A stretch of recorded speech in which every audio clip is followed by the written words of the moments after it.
The biggest influencer in this process is not HR. HR is just the facilitator, the enabler. It's the leaders, right?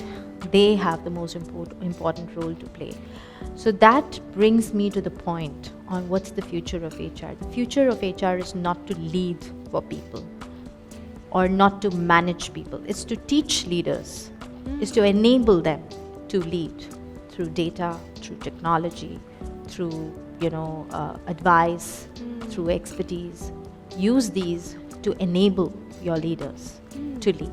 Don't lead for them, because if you look at it, who is closest to an employee, right?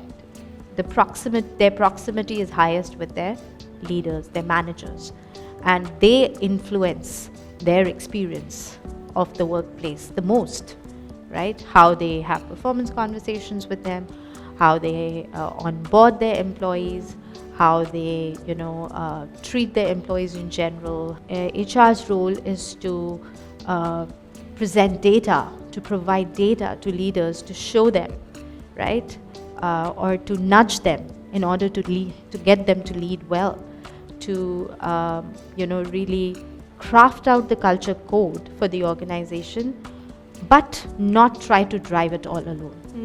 So in my view, HR should work in a way like consultants in the organization, with a little more vested interest in the organization than external consultants, of course, and lead through data, technology, and sound advice and judgment.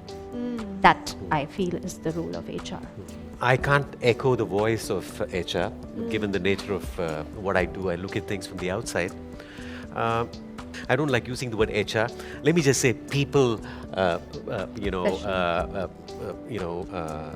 talent, people, professionals.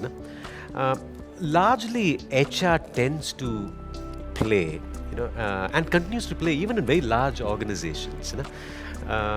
They tend to play a very operational role.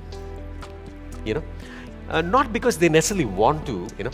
It's a recruitment. It's sifting through thousands of resumes, then working out performance management systems.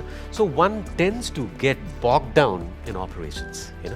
I think the HR, the head of HR or talent, at one level must echo the direction and the vision and the mission of, let's say, the CEO.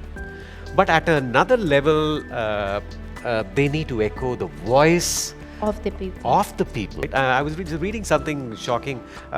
It said that 70% of people detest the manager. Ridiculous. Because at the end of the day, why are people miserable?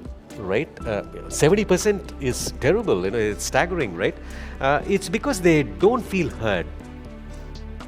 They don't feel seen, right? And they feel they don't matter.